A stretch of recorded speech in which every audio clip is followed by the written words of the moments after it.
pour partir la journée du bon pied. Au 98.5 Montréal, vous écoutez L'Agacé le matin. Le projet de loi Maureen Brault, François Bonnardel. Tout de suite après le décès de Maureen Brault, et on se dit qu'il faut mettre en place donc des processus qui vont être améliorés, favoriser l'échange de renseignements entre les policiers et les intervenants du milieu de santé. Livré pour les Canadiens pour rassembler l'équipe, et je suis en train d'écouter tout le caucus, pas juste ceux qui parlent aux médias. On a du travail à faire et on va continuer de le faire tous ensemble. Voici Patrick Lagacé. Nous sommes mardi le 10 septembre 2024. Merci d'être là. Montréal s'éveille. Le soleil va être au rendez-vous aujourd'hui. C'est frais ce matin, 9 degrés, maximum de 20 aujourd'hui. Demain, mercredi, jeudi, vendredi, encore du soleil, plus chaud, 26, 27 degrés. Samedi et dimanche, beau et chaud, avec quelques nuages. Je commence avec une nouvelle du Journal de Montréal, brièvement. 4 enfants happés par des voitures depuis la rentrée scolaire de la fin du mois d'août.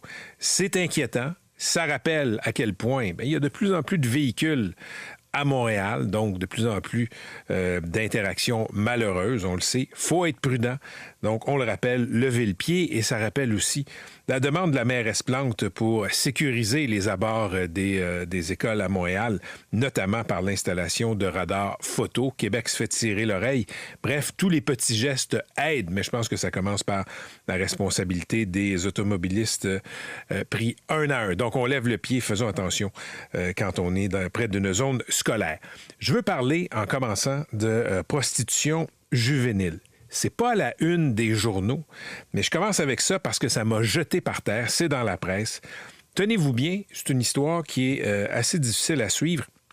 Il y a un juge de la Cour du Québec qui a acquitté un type accusé d'avoir tenté d'obtenir les services sexuels d'une mineure. La décision du juge est assez bizarre. Écoutez bien ça. Alexis Bourrel a répondu à une annonce sur un site d'escorte. Et la fille lui dit « J'ai 16 ans ». Le gars s'est quand même rendu à l'hôtel et sur place, la fille lui dit encore « J'ai 16 ans ». Mais Bourrel est resté sur place. Il a été arrêté. Pourquoi? Parce que c'est un piège de la police.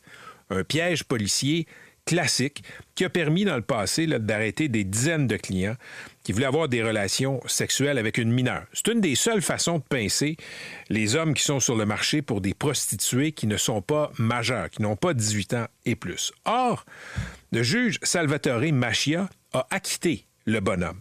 Les motifs du juge sont assez particuliers. Je vais citer la presse là-dessus. Le jugement oral était particulièrement décousu. Le juge s'est d'ailleurs excusé à plusieurs reprises de se répéter.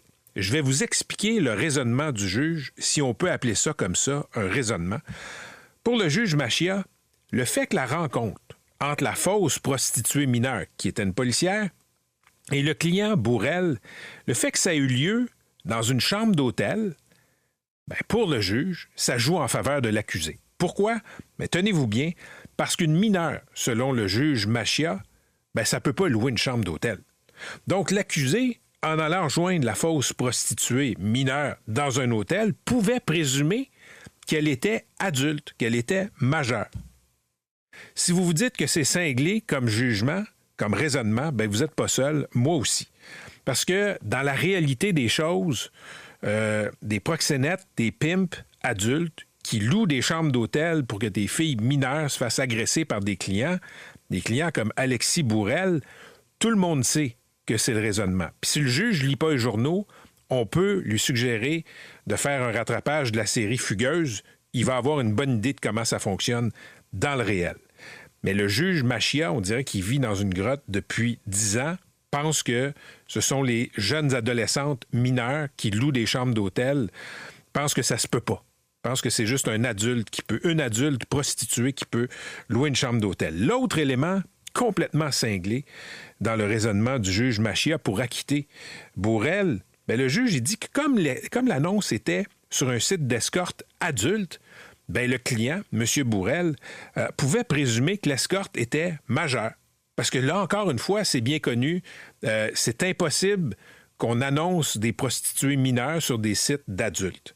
Donc, le juge a vraiment sorti ce raisonnement tordu pour acquitter un gars qui savait qu'il s'en allait à un rendez-vous avec une fille de 16 ans. ne savait pas que c'était une policière qui était là, elle ne savait pas que c'était une opération policière. Elle lui a dit plusieurs fois « J'ai 16 ans ». Il n'a jamais sacré le camp. Le gars a quand même essayé de coucher avec elle. Bref, on espère qu'il y a plus de talent juridique à la cour d'appel que dans la tête de ce juge-là, le juge Salvatore Macchia. L'abbé Pierre, tant qu'à rester dans la question des agressions sexuelles, l'abbé Pierre était une légende en France, ce qui se rapproche le plus d'un saint. Et France Info rapporte que l'abbé Pierre avait probablement commis des agressions sexuelles sur des femmes au Québec dans les années 50 et 60. La police qui serait même intervenue en 1959 et l'abbé Pierre aurait été protégé par l'intervention du clergé québécois à l'époque. L'abbé Pierre, je vous disais, c'est un saint en France, mais l'été dernier, son image de saint, lui qui est décédé en 2007, a été pulvérisée. Pourquoi? Ben parce qu'il y a 24 femmes qui ont témoigné dans des enquêtes d'agression sexuelle sur une période de 50 ans. L'autre grosse nouvelle, hier, au Québec, c'était le dépôt par la coroner Jeanne Kamel de son rapport dans la foulée de la mort de la policière Maureen Brault. Elle a 38 recommandations. C'est un rapport très complet, très touffu, qui plaide pour que les différents intervenants, là, les policiers, les procureurs de la couronne, les psychiatres, les directions d'hôpitaux aussi, n'agissent plus en silo quand on supervise quelqu'un comme Isaac Brouillard-Lessard, celui qui a tué la policière Maureen Brault. C'est un homme, Brouillard-Lessard, qui toute sa vie a été suivi en psychiatrie, qui toute sa vie a été suivi par la commission d'examen des troubles mentaux qui supervise des personnes comme lui. Quand ces gens-là commettent des actes criminels, mais qui n'ont pas toute leur tête, leur place, c'est pas en prison, mais la commission d'examen des troubles mentaux va les suivre. Et il y a des mécanismes de contrôle qui ont fait défaut. La coroner propose des améliorations, des nouveaux pouvoirs, notamment pour la commission d'examen. Elle demande que les procureurs de la couronne aussi soient présents systématiquement aux audiences de la commission, parce qu'avant le meurtre de Mme Brault, bien, les procureurs n'assistaient pas systématiquement à ces audiences-là pour dire, écoutez, aux médecins qui sont là, qui composent la commission d'examen, bien, cette personne-là, voici telle sorte de crime qu'elle a commis. Cette personne-là a causé tel type de dommages. Donner une meilleure idée du parcours judiciaire. En Ontario, les procureurs de la Couronne sont là, dans ces audiences-là, 100% des cas. Et je rappelle que la policière Brault a été tuée par Isaac Brouillard-Lessard dans le cadre d'une intervention quelques jours après que les parents du jeune psychiatrisé là, aient dit à la police, il va finir par tuer quelqu'un. Toute sa vie d'adulte, de jeune adulte, bien, Brouillard-Lessard a été suivi en psychiatrie. Il a été arrêté à répétition pour des histoires de violence, avait déjà fracturé la mâchoire de son concierge, avait déjà agressé sa psychiatre, avait déjà agressé un préposé aux bénéficiaires. Et là, quand on suit le parcours de Brouillard-Lessard dans le rapport de la coroner Kamel, je vous le dis, ça donne mal à la tête. Elle refait tout le parcours médical de Brouillard-Lessard. C'est une décennie de psychose, d'épisodes paranoïaques, de comportements violents. Chaque fois, il a été déclaré non criminellement responsable. Et pendant 10 ans, il n'a pas voulu être traité. Il n'a pas voulu prendre ses médicaments.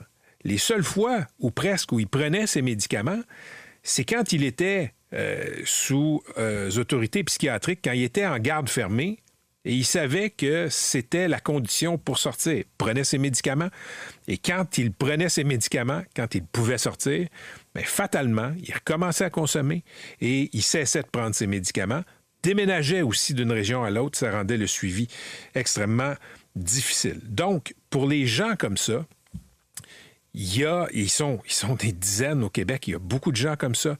J'en ai déjà parlé à ce micro. J'en ai parlé dans la presse.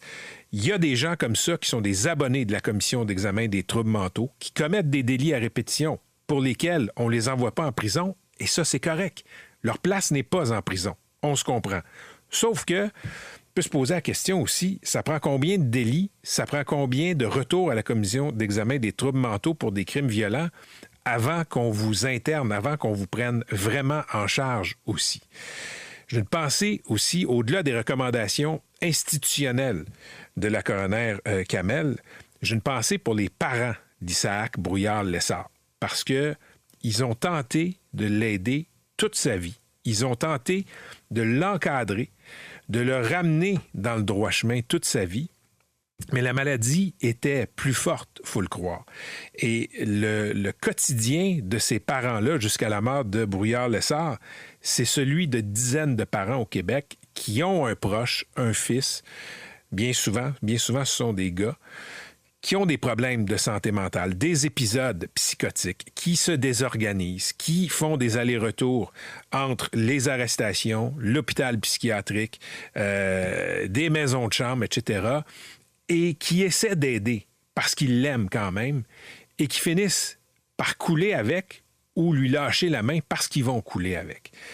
Donc, c'est un problème qui est complexe. C'est un problème qui ne va pas se régler en un coup de baguette magique. J'espère que les recommandations de Mme Kamel vont être suivies. On va en parler un peu plus tard à l'émission avec Dr Mathieu Dufour. Il est psychiatre légiste, chef du département de psychiatrie à l'Institut national de psychiatrie légale, Philippe Pinel. Il a témoigné dans l'enquête de la coroner. Il a pratiqué aussi en Ontario, Dr Dufour, où, semble-t-il, les filets de protection ont des mailles pas mal plus serrées qu'au Québec. Il semble qu'on puisse apprendre de l'Ontario. Donc, Dr Dufour va être avec nous à 7h25. Là, un de mes grands bonheurs, c'est qu'on va les transformer ici, nos ressources naturelles. Donc, c'est ici qu'on va créer de la valeur, des jobs payants. Donc, notre stratégie pour faire du Québec un leader de l'économie verte, ça fonctionne. On se souvient tous de l'enthousiasme du gouvernement de François Legault il y a un an, quand Nordvolt est débarqué au Québec. Surprise, on annonce ça. Le géant suédois de la batterie, qui est une jeune pousse, là, une start-up, comme on dit, qui était, disons, qui est encore un grand espoir de la filière batterie en Europe, qui débarquait en Montérégie. On annonçait la construction d'une giga-usine en 3 phases et l'enthousiasme était au rendez-vous. Un an plus tard, il faut le constater, et c'est pas la faute, disons, du marché québécois, c'est la faute du marché de la batterie lui-même. Nordvolt est en train de vaciller. Ça a été un été épouvantable. On a annoncé une revue stratégique des opérations en Europe et aussi en Amérique du Nord. Et là, les premiers éléments de la revue stratégique sont sortis hier. Et le géant suédois de la batterie, ce qu'il fait, c'est qu'il ralentit les opérations. On va rationaliser. Il y a des emplois qui vont être perdus. Combien, on ne le sait pas. Probablement en Europe. On vend un terrain là-bas en Suède qui était destiné à accueillir une autre usine. On cherche un partenaire pour les opérations. En Pologne, on va abandonner la fabrication de certaines composantes comme les cathodes. Ça veut dire quoi pour l'usine de Montérégie? Ça veut dire qu'il y a de l'incertitude. Et hier, Nordvolt a simplement dit que la mise en service de la phase 1, là, qui est en construction, va être retardée. De combien de temps? M. Fitzgibbon avait dit avant de démissionner 12 à 18 mois de plus environ. Nordvolt reste muette là-dessus. Pas un mot dans ses communications d'hier. On devrait le savoir à l'automne. Pour les phases 2 et 3, je vous le dis, je ne peux pas lire des feuilles de thé, là, mais ça regarde mal. Parce que quand on voit à quel point Nordvolt est en train de ralentir ses opérations, de se concentrer sur certaines composantes de batterie, peut-être que les phases 2 et 3 à Montérégie vont voir le jour. Mais si la tendance se maintient, ce qui a été annoncé hier, moi, je dirais, mettez pas toutes vos économies là-dessus. Ça a été un été noir pour Nordvolt. Les analystes cités dans les médias européens, notamment, le disent. La compagnie est dans le trouble. C'est pas parce que l'idée est pas bonne, c'est parce que ça prend beaucoup d'argent pour créer une filière batterie comme ça, des milliards et des milliards de recherche, de développement, de fabrication. Et Nordvolt a eu de la difficulté à livrer des batteries. BMW a annulé cet été un contrat de 2 milliards d'euros. Pourquoi? Parce que les batteries n'arrivaient pas assez vite. Il y a aussi toute la question du financement. Bref, d'un point de vue d'affaires, c'est pas anormal. Mais au Québec, il y a quand même une composante politique dans les problèmes de Nordvolt. On a entendu M. Legault extrêmement enthousiaste il y a un an. Si Nordvolt arrivait avec un projet cette année, je ne sais pas si dans le contexte actuel, les gouvernements seraient prêts à débourser des millions et à promettre des milliards. Donc, attirer Nordvolt aussi, c'était l'œuvre de Pierre Fitzgibbon avec l'assentiment de son patron, M. Legault. Peut-être qu'il va s'ennuyer d'avoir Pierre Fitzgibbon comme paratonnerre, parce que là, maintenant, s'il y a des problèmes, c'est pas Mme Fréchette qui va répondre à ces questions-là, c'est pas son bébé, c'est un peu beaucoup celui de M. Legault. Donc, l'autre point, je veux bien être optimiste face face à la filière batterie, là, mesdames et messieurs. Là. Sauf que la réalité, c'est que les fabricants chinois et Tesla dominent le marché de la voiture électrique et des batteries. Les Chinois font des batteries efficaces dans des véhicules abordables. Le Canada, le Québec, les pays européens soutiennent Nordvolt, qui a de la misère à livrer des batteries, qui a de la misère à gérer son expansion. Donc, est-ce que c'est temporaire ou est-ce que les Chinois ont pris une avance insurmontable? C'est la question à plusieurs milliards de dollars. Politique fédérale maintenant. Justin Trudeau est toujours chef du Parti libéral du Canada, toujours premier ministre, mais ça commence à jacasser dans les rangs libéraux. Ça commence à contester discrètement son leadership. Et je dis discrètement parce que généralement, quand les députés prennent la parole pour émettre des bémols sur le leadership de M. Trudeau, qui est au plus bas dans les sondages, on le sait, bien, ils font dans l'anonymat. Ils vont parler aux journalistes, vont demander à ne pas être nommés. Mais hier, en marge de la réunion des députés libéraux en Colombie-Britannique, la députée libérale de Brossard-Saint-Lambert, Alexandra Mendes, de façon très diplomatique, a dit que ses électeurs en avaient assez de M. Trudeau. Elle n'a pas dit souhaiter le départ de son chef, mais elle dit qu'un changement de chef, c'est le souhait de ses électeurs, quand elle va à la rencontre de ses électeurs sur la Rive-Sud. Écoutez, c'est délicatement dit, mais si M. Trudeau était bien en selle, ces députés comme Mme Mendes ne sortiraient pas pour dire des choses comme ça. Mme Mendes, députée de Brossard-Saint-Lambert, va être avec nous un peu plus tard à l'émission. Aux États-Unis, on le sait, c'est soir de débat, c'est un soir important dans la vie politique américaine. Harris-Trump qui vont s'affronter pour une première fois. C'est vraisemblablement aussi le dernier débat. Les deux sont au coude à coude. Vous regardez là les prédictions dans les sondages, vous ne pouvez quasiment pas mettre un cheveu entre les deux, tellement c'est proche. Et malgré tout l'enthousiasme qui a été généré par Mme Harris depuis le retrait de Joe Biden, reste qu'elle n'a pas pris une grande avance dans les sondages. Quand elle est en avance, c'est vraiment par 2 points de pourcentage, parfois 3 points de pourcentage.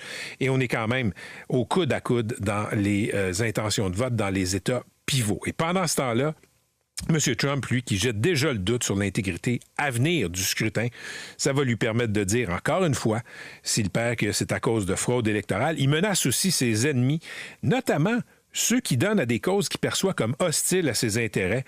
Il les menace de prison s'il est réélu, il les menace d'enquête policière, etc.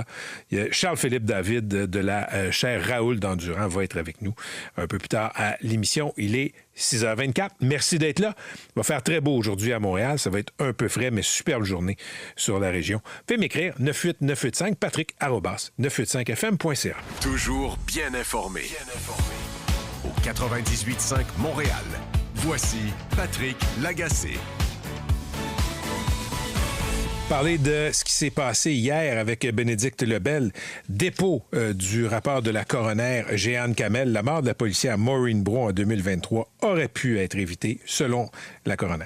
C'est ce que la conclusion à laquelle elle arrive dans son rapport d'une centaine de pages. Les décès de la sergente Maureen Bro et aussi d'Isaac Brouillard-Lessard auraient pu être évités. Et elle dit, entre autres, qu'il y a plusieurs drapeaux rouges qui étaient présents, qui n'ont pas été considérés. Elle parle de travail en silo. Elle parle de mauvaise communication entre les différents intervenants dans le dossier d'Isaac Brouillard-Lessard, parce qu'on se rappelle que c'est un homme qui était atteint de schizophrénie, un homme qui était connu des policiers aussi. Et ça remonte l'événement au 27 mars 2023. Maureen Bro se rend à ce moment-là avec 3 collègues chez Isaac Brouillard-Lessard pour procéder à son arrestation. Mais là, au courant de l'intervention policière, à un moment donné, la sergente Bro est poignardée mortellement au cou. Lui a été atteint par plusieurs projectiles d'armes à feu par les policiers de la Sûreté du Québec. Il faut remettre en contexte parce qu'il y avait tout un historique médical, entre autres. Et lui était à ce moment-là sous le mandat de la Commission d'examen des troubles mentaux après avoir été jugé à 5 reprises non criminellement responsable. C'était pour différents événements, différentes infractions qui se sont déroulées sur plusieurs années entre 2013 et 2018. Et dans son rapport, on en apprend un peu plus sur les jours précédents le drame. Entre autres, 3 jours avant, ses parents ont appelé le 911 tour à tour, donc sa mère en premier, son père aussi, pour dire que le fils était en crise, qu'il était en psychose, qu'il était dangereux. Donc, le 24 mars, les policiers sont allés chez lui à Louisville. Et quand ils sont arrivés, il s'était calmé. Ils l'ont trouvé plutôt calme. Ils trouvaient qu'il collaborait bien avec les policiers. Donc, ils n'ont pas pu l'amener à l'hôpital parce qu'il n'y avait pas un danger pour lui-même ou pour autrui. Et c'est important de le souligner. Le père s'est dit dans le rapport, il est furieux à ce moment-là.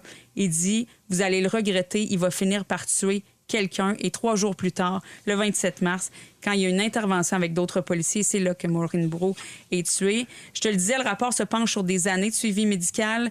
On comprend à quel point c'est complexe aussi. La coroner parle de la dernière année de suivi médical qui a été d'un suivi minimal. On explique qu'il a déménagé souvent, qui ne voulait plus suivre les traitements. C'est dur pour les parents. Il n'a jamais voulu suivre les traitements. Exactement. Pour les parents, on comprend comment c'est dur dans ce rapport-là pour tous les intervenants dans le milieu de la santé aussi. Et elle dit, de manière rétrospective, c'est navrant de constater autant de ressources autour d'un même individu et si peu de communication concertée entre les différents intervenants au fil des années. Donc, il y a 38 recommandations en tout qui sont formulées dans ce rapport-là au système de santé, aux tribunaux, au corps policier. Il va y avoir point de presse de la coroner ce matin. La Sûreté du Québec aussi qui va faire le point pour répondre à tout ça. C'est quelque chose qu'on attendait parce qu'il y a eu beaucoup... tout le monde s'est prononcé à la suite de ça pour dire qu'il y avait quelque chose qui ne marchait pas, justement, dans la cohésion pour ce qui est du milieu de la santé. Les policiers, est-ce qu'ils sont bien préparés? Est-ce qu'ils ont assez d'informations avant d'intervenir auprès de quelqu'un, par exemple, qui a des troubles comme ça? Donc, c'est un rapport qui est très, très étoffé, je te dirais. Merci beaucoup, Bénédicte. Et avant de passer à mon prochain invité, on va aborder cette question-là avec lui, la question du rapport de la coroner Kamel.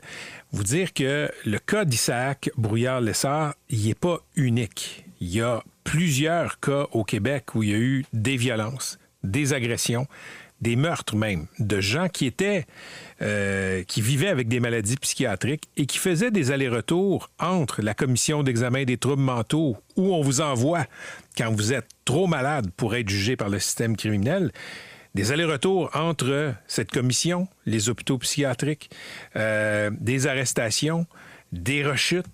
Il y a eu plusieurs cas comme ça. La coroner Kamel a fait une autre enquête publique sur un autre homme qui, lui, s'était livré à une cavale. Il tirait sur des étrangers comme ça en pleine rue, a fini par être abattu par la police. On est dans le même genre de profil. Ça finit pas toujours par un meurtre, mais il y a beaucoup de gens qui sont terrorisés d'avoir à être en contact avec ces personnes-là. Dr Mathieu Dufour est psychiatre légiste et chef du département de psychiatrie à l'Institut national de psychiatrie légale Philippe Pinel. Il est cité dans le rapport. Il a été consulté par la coroner Kamel. Il est au bout du fil. Dr Dufour, bonjour. Bonjour, M. Lagacé.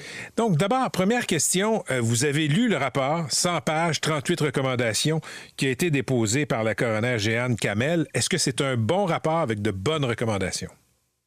Je vous dirais que c'est assez le consensus là, dans le milieu de la santé que c'est un très bon rapport. La coroner Kamel a quand même eu plusieurs semaines d'audience avec des experts. Là. J'ai justement témoigné, moi, de mon expérience dans d'autres provinces au Canada, mais aussi de notre expérience, par exemple, à Pinel.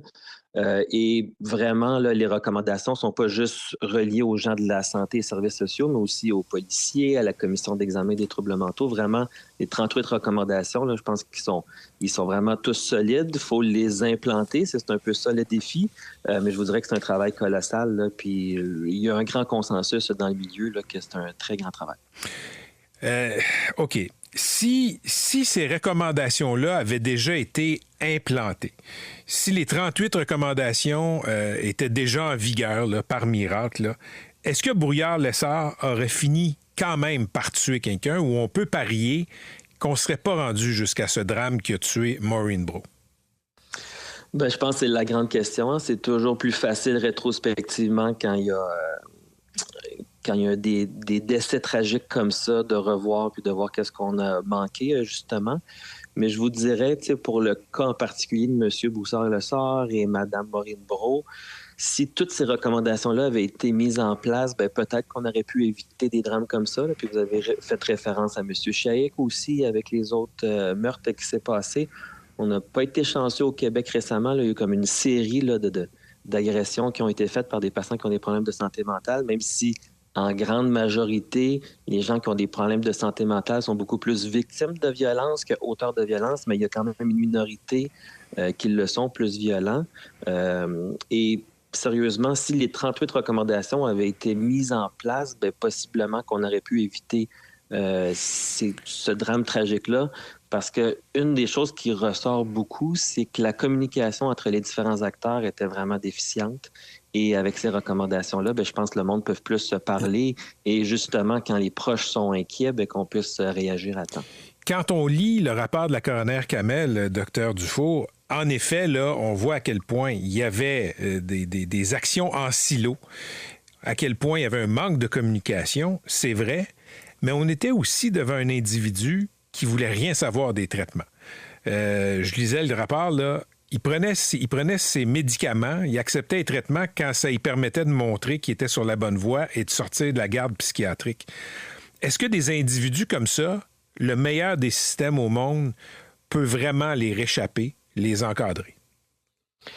Je crois qu'on a les leviers légaux actuels au Canada dans notre système de psychiatrie légale pour pouvoir traiter quand même des individus comme ça, qui est quand même, vous avez raison, c'est très difficile de donner des soins à des patients comme ça qui refusent tout médicament, qui refusent les suivis psychiatriques.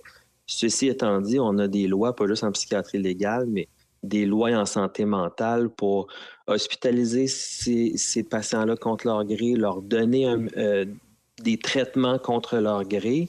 La difficulté, c'est qu'au Québec, puis vous avez vu, là, il va y avoir une réforme probablement des droits, des lois en santé mentale, c'est que c'est difficile d'aller chercher des traitements contre le gré parce qu'il faut passer à la cour, il faut passer devant un juge, c'est souvent des mois d'attente et c'est de plus en plus judiciarisé, ce processus-là.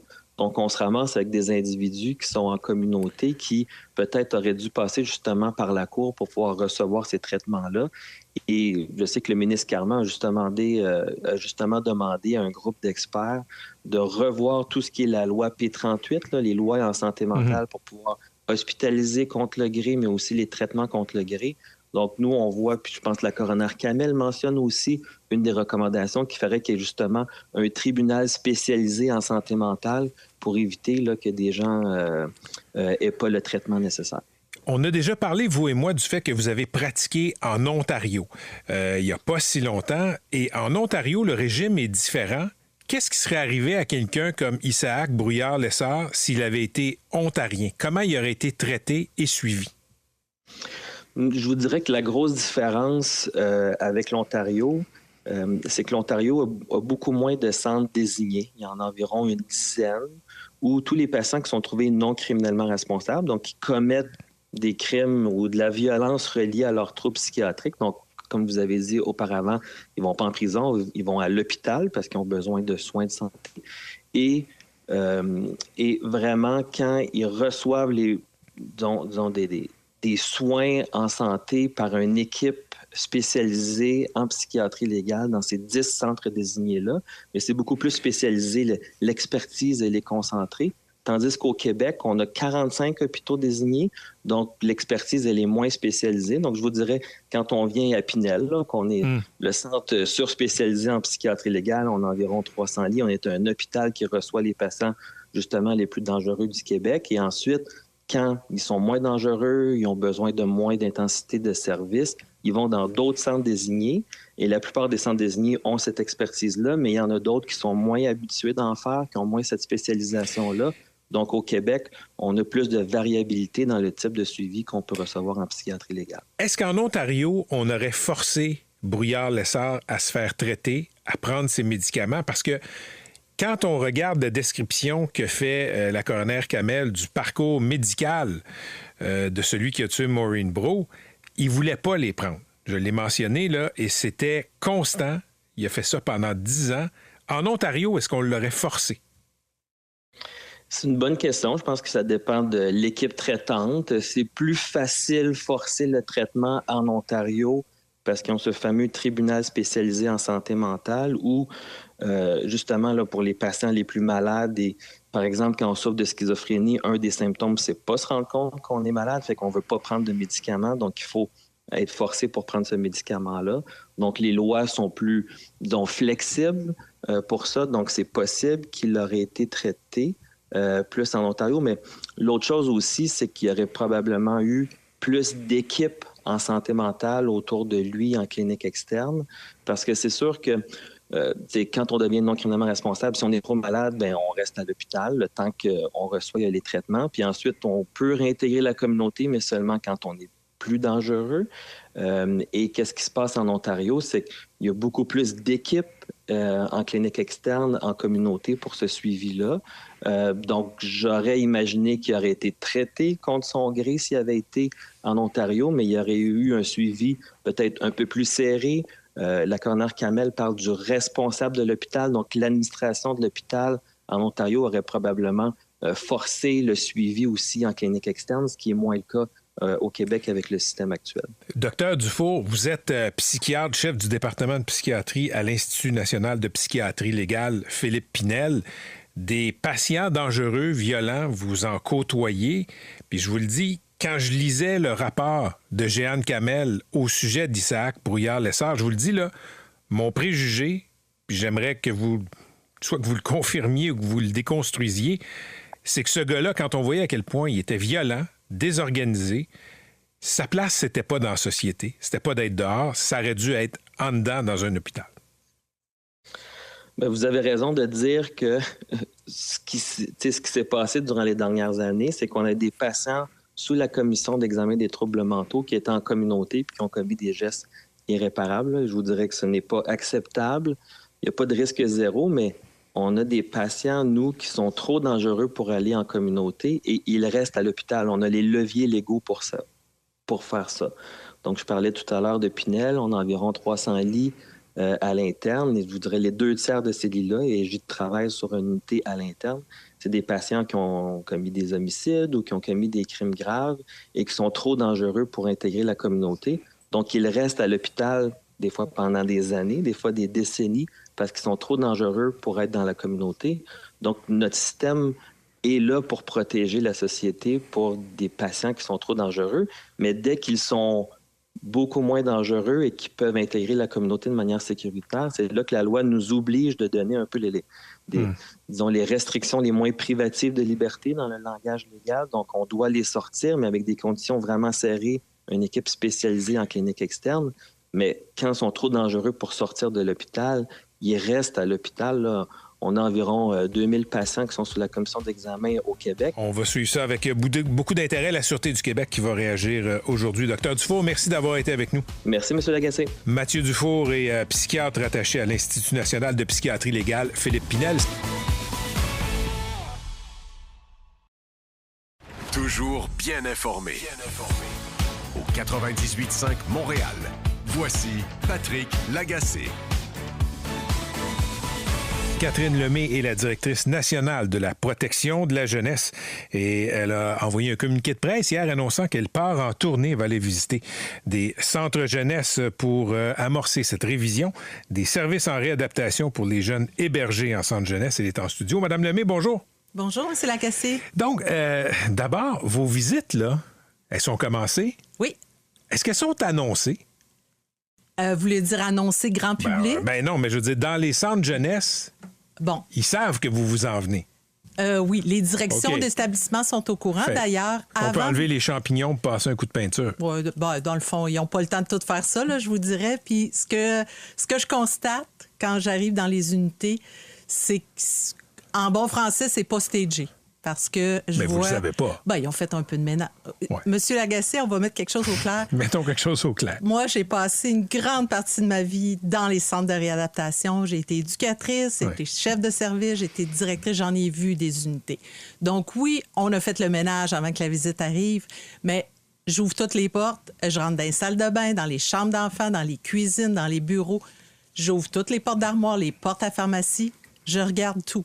Et juste vous préciser, c'est moi-même qui fais le tour de l'ensemble des services. Des fois, je suis accompagnée d'une personne, mais jusqu'à présent, j'ai fait le tour de 10 établissements. J'ai visité probablement plus de 70 unités de réadaptation.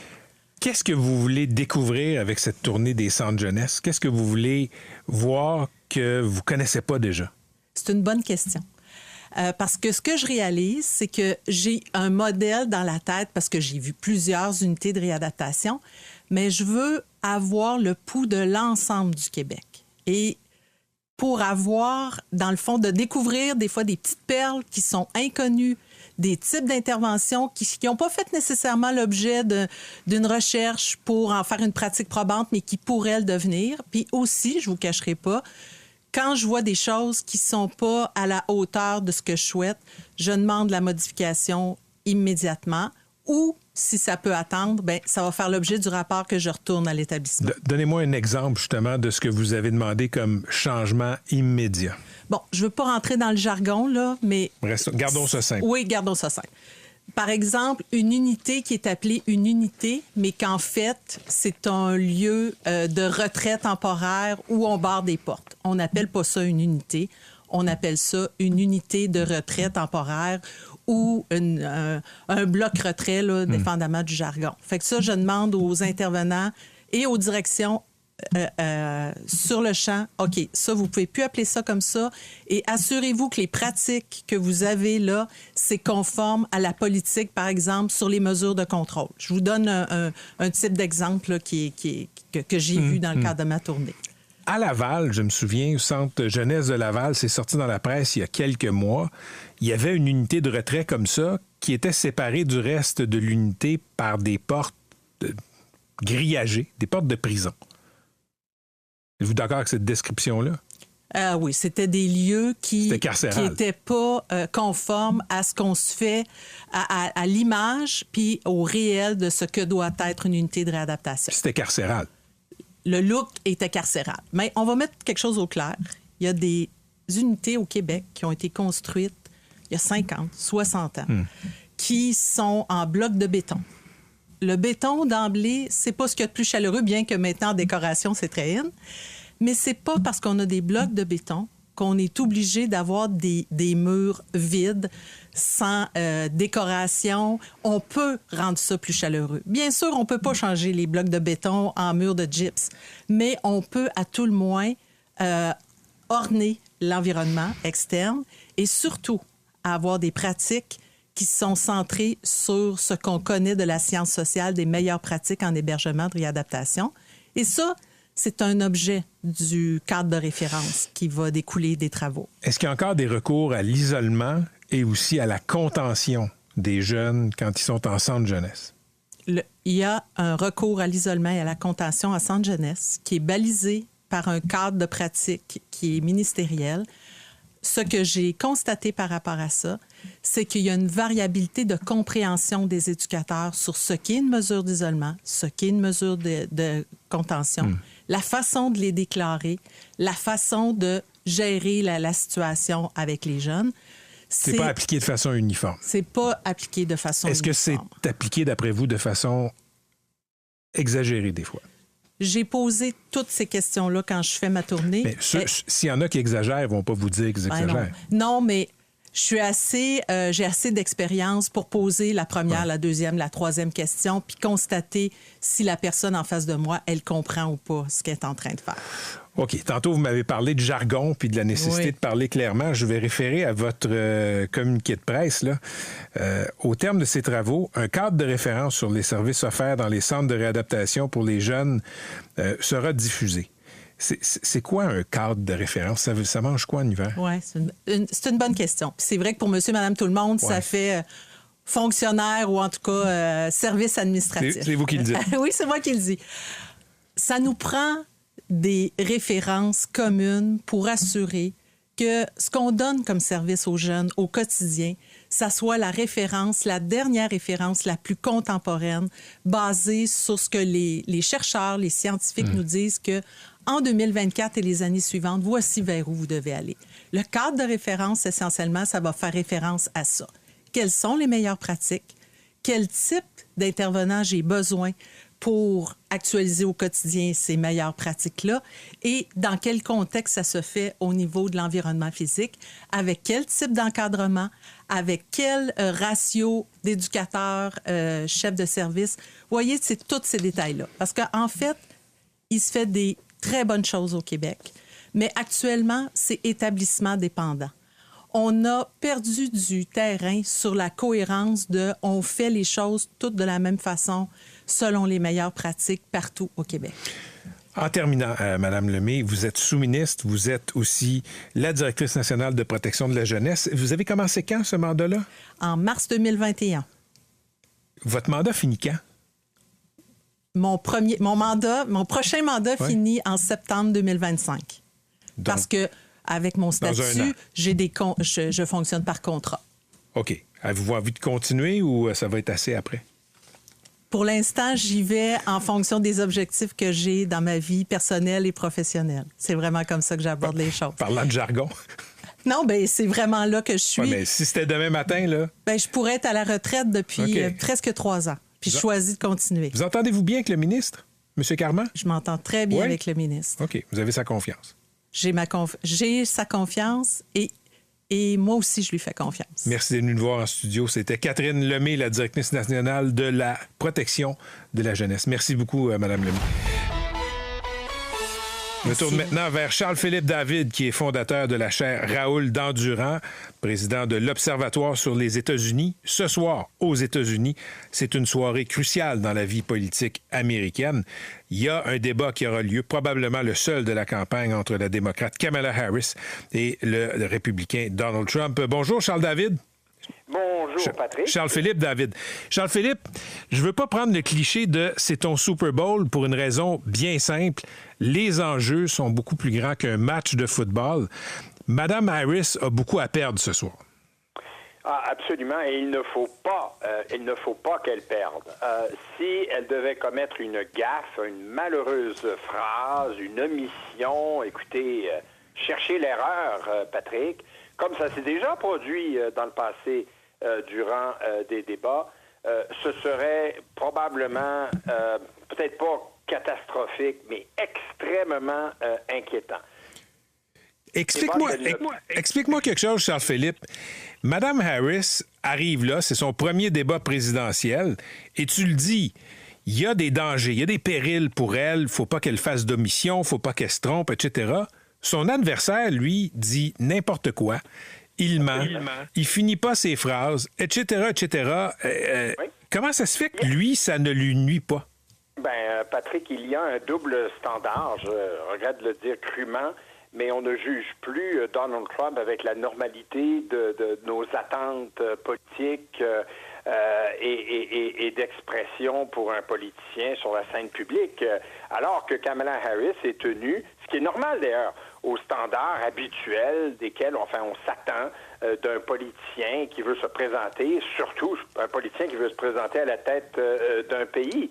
Et ce double standard était déjà vrai du temps de Hillary Clinton, et il est encore aussi vrai, sinon plus, sous Kamala Harris. Alors, ça, c'est ma réponse simple à cette question.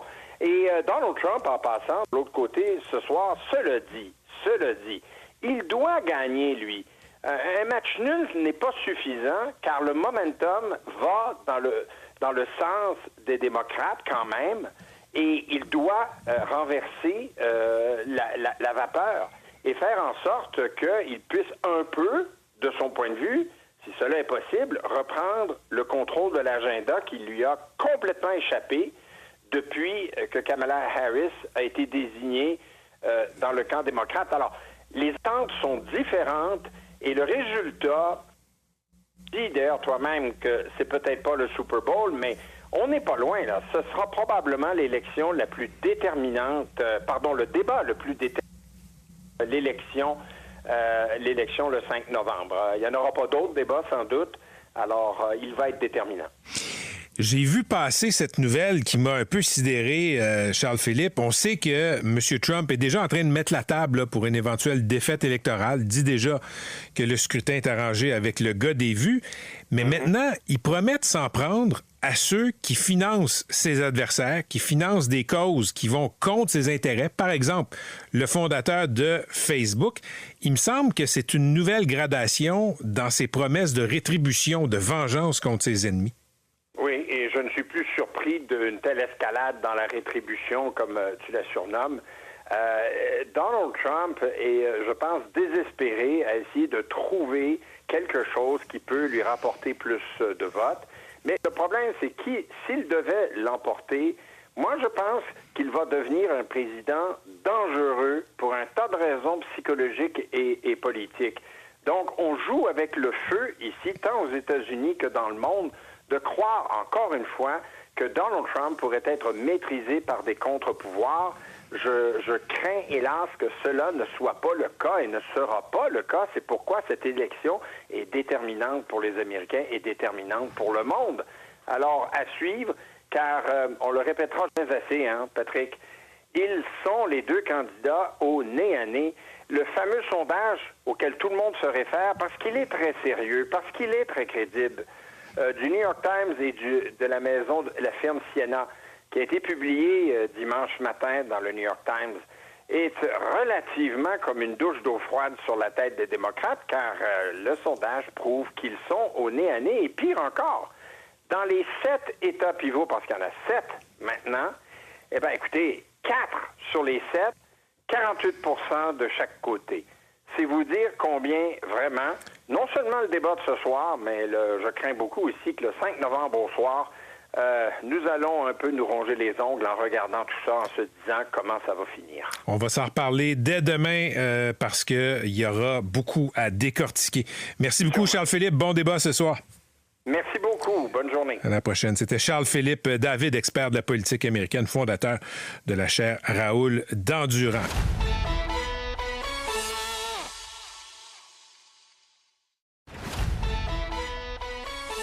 Voici Patrick Lagacé. On va parler d'un nouveau climat d'intolérance face aux personnes LGBTQ. On a vécu, je ne dis pas que la tolérance a toujours été au rendez-vous ces dernières années, mais il y a une montée de l'intolérance. On le constate. Il y a des groupes de défense LGBTQ qui le rapportent. Il y a une montée de l'intolérance, des propos insultants, des agressions aussi. Statistique Canada qui montre qu'il y a une explosion des agressions envers les personnes homosexuelles notamment. Et là, dans le journal Le Soleil ce matin, il y a la chroniqueuse Mylène Moisan qui raconte l'histoire ahurissante d'un stagiaire en enseignement. Il s'appelle Francis Richer, faisait son stage dans une école de Montréal et il a été harcelé, menacé, méprisé par des élèves. Il n'a pas eu beaucoup d'appui de sa direction. Francis Richer est au bout du fil. Monsieur Richer, bonjour. Bonjour, Patrick. Vous êtes étudiant au baccalauréat en enseignement de l'UQAM. Racontez-nous ce qui s'est passé dans ce stage à l'école La Voie lactée. La Voie du quartier, pardon. Oui. En fait, placement de stage dans une école multitechnique de Montréal, je suis emballée parce que pour moi, une des raisons pour lesquelles je suis allée en enseignement, c'est vraiment, dans le fond, d'essayer de redorer un peu l'image que peuvent avoir les Québécois. Je suis professeur d'univers social, donc tout ce qui est cours d'histoire, de géographie, entre autres choses, pour vraiment faire vivre, dans le fond, mon amour du Québec. Donc, j'enseigne un chapitre qui a rien à voir avec cela. La révolution industrielle, cela dit, je fais quand même des parallèles avec la révolution tranquille, cette capacité phénoménale qu'on a, nous les profs, de faire ce genre de lien-là. Et puis donc là, pour essayer de diminuer leur charge environnementale, j'ai décidé de ne pas leur donner de devoirs, mais plutôt de leur donner des quizzes. Donc, ce sont des quiz numérique en ligne, ça le dit. Et c'est une façon, dans le fond, de les faire pratiquer, qu'ils peuvent faire à la maison, retour dans l'autobus. Et ces questions-là, théoriquement, devaient revenir dans l'examen. Donc, c'est une façon de m'assurer de leur réussite. Donc, oui. Non, j'allais vous dire, c'est sur cette plateforme-là que vous avez vu les premiers signes, disons, assez inquiétants pour votre sécurité. Voilà. J'ai généré des codes le vendredi matin. Ce même vendredi matin-là, en classe, une élève me demande, après 2 semaines et demie que le stage ait commencé, à savoir si je faisais partie de la communauté LGBTQ. Alors là, moi, je suis content parce que ça faisait 2 semaines que j'avais mon enseignante associée que j'étais surpris que la question ne vienne pas sur le tapis. Donc, j'y réponds avec joie parce que je suis professeur, j'ai un rôle de modèle d'une certaine façon. Donc, je réponds. Ça semble bien aller. Ça se termine là. Le mardi suivant, par contre, une élève me dit qu'elle n'est pas capable de se connecter au quiz. Et là, je constate que les codes générés ont été utilisés plus de 2200 fois, ce qui explique pourquoi elle n'est pas capable de se connecter. Et là, sur son écran, je vois des mots, je vais dire banals, là, même s'il n'y a rien de banal dans tout ça, mais des français et des simples propos homophobes. J'aime pas ça dire ça, mais bon. Alors là, à la maison, j'arrive et là, je vois l'ampleur des messages qui ont été publiés. Il y a d'ailleurs une photo qui est jointe à l'article et ça va loin. Là. Vive les génocides envers les LGBTQ. Francis le gay va mourir. Francis est un pédophile. Il m'a violé dans mon lit. Il m'a violé tellement fort que ça saigne. Ça va très loin dans les propos. Et donc là, mon premier réflexe, c'est d'appeler le poste de police de quartier pour avoir un peu leur avis. Puis moi, j'ai en tête à ce moment-là de faire de la sensibilisation. Et donc là, une fois en ligne avec le policier, on m'explique que tout n'est pas un propos qui peut être considéré comme une menace. Alors là, je lui lis la teneur des propos. Il me dit, là, si je me déplace, c'est pas pour faire de la sensibilisation, c'est pour procéder à des arrestations. Là, je suis comme, Fait que, traduction, il voulait pas se déplacer. Il jugeait qu'il n'y avait pas matière à arrêter qui que ce soit. Au contraire, lui, il disait que c'était des propos qui étaient suffisamment graves pour dire qu'on était au-delà de la sensibilisation. Mais pas assez pour aller arrêter quelqu'un. À ce moment-là, oui. À ce moment-là, oui, parce que c'est simplement, dans le fond, probablement le policier qui est à la réception. Une fois que j'ai rempli, dans le fond, la plainte officielle, c'est là que quelques jours plus tard, puis là, entre-temps, il s'est passé quand même quelques jours, où moi, j'ai eu le temps, dans le fond, de lire un peu de la documentation sur l'augmentation, en fait les statistiques que vous avez énoncées tout à l'heure. Donc, on sent une petite mobilisation au niveau de l'équipe école. Tout le monde est obsédé, surtout les professeurs. Là, ça, leur appui a été hallucinant. Mais là, quelques jours après, dans le fond, j'apprends par la bouche d'un enquêteur comme quoi que les propos ne constituent pas des menaces criminelles parce que ce ne sont pas des menaces directes. Si on m'avait dit, Francis, je vais t'attendre au RAC ABC, Francis, je t'attends après le cours, ça y va. Mais là, Francis, le gay, va mourir. Ce n'est qu'une triste fatalité de la vie. C'est ce qu'on vous dit, là. Oui. Je sens quand même, je tiens quand même à le préciser dans la voix du policier qui est vraiment mal à l'aise. Que c'est vraiment des règles en place qui fait en sorte que, il y a un peu les mains liées. Je veux vous entendre, Francis Richer, sur un aspect. Vous avez interpellé votre direction. Ouais. Vous seriez attendu à avoir de l'appui plus vigoureux. Quelle a été la réponse de la direction? Je ne serais pas d'heureux ce matin. Je l'ai trouvé timide, en fait. J'ai senti qu'il y avait un malaise à l'idée d'intervenir à l'école. Je ne sais pas si c'est à cause du milieu à proprement parler, à cause d'un climat qui peut être instauré avec certains parents. Ça, c'est pas à moi à faire ce constat-là. Non, OK, juste une seconde. Ouais. Qu'est-ce que vous voulez dire? Complétez votre pensée, là c'est moi qui vous trouve timide. Oui. Écoutez, comme il faut aller au fond des choses, c'est tout récemment dans les médias, il a été proposé, dans le fond, que les parents aient peut-être un peu moins de mots à dire, dans le fond, sur les décisions scolaires. Et ça, écoutez, justement, un parent qui appelle pour se plaindre constamment, qui formule des plaintes officielles auprès du CSSDM, lorsque certaines situations ne font pas son affaire, pour moi, je me demande à savoir s'il ne commence pas à y avoir une certaine forme de harcèlement, voire de mobbing. Mais bon. Donc, oui. J'allais vous dire, est-ce que c'est vrai qu'on vous a demandé de ne plus parler de votre orientation sexuelle? C'est-à-dire qu'on m'a fait la suggestion, le conseil professionnel pour l'ensemble de ma carrière de ne pas en parler. Ça a été dit comme ça.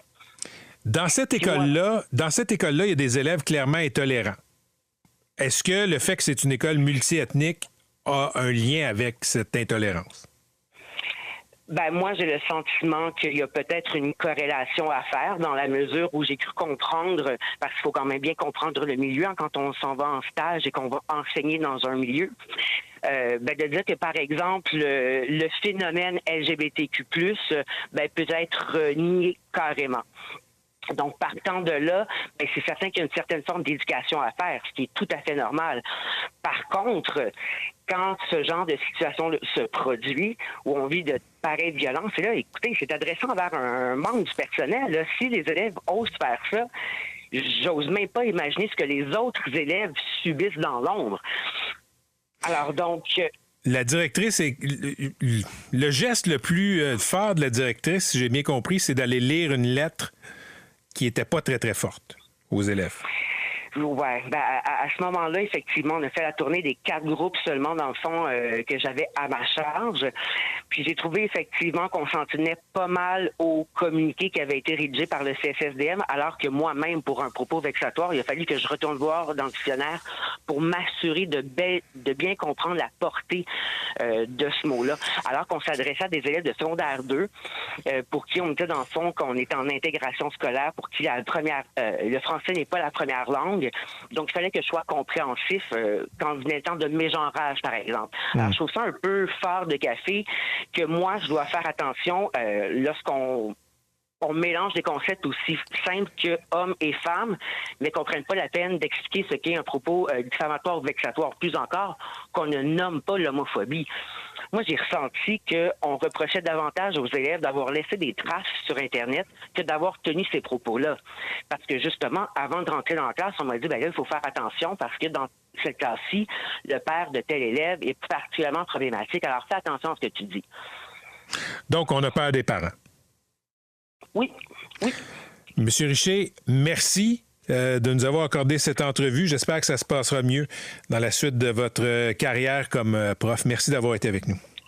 C'est moi qui vous remercie. À la prochaine. Francis Richer. Et juste un petit mot là-dessus. Il y a un documentaire de Manuel Foglia l'année passée qui a été diffusé à la télé. Et on a filmé dans 2 écoles. Une école, je pense, dans le bas du fleuve ou en tout cas dans le coin de la Gaspésie et dans une école au centre-ville de Montréal. Et sur la question LGBTQ, dans les régions, on était extrêmement tolérants. Dans l'école multiethnique, il faut le dire, à Montréal, disons que les préjugés des parents, certaines pratiques culturelles, des attitudes religieuses, on se serait cru en 1950 sur ces enjeux-là.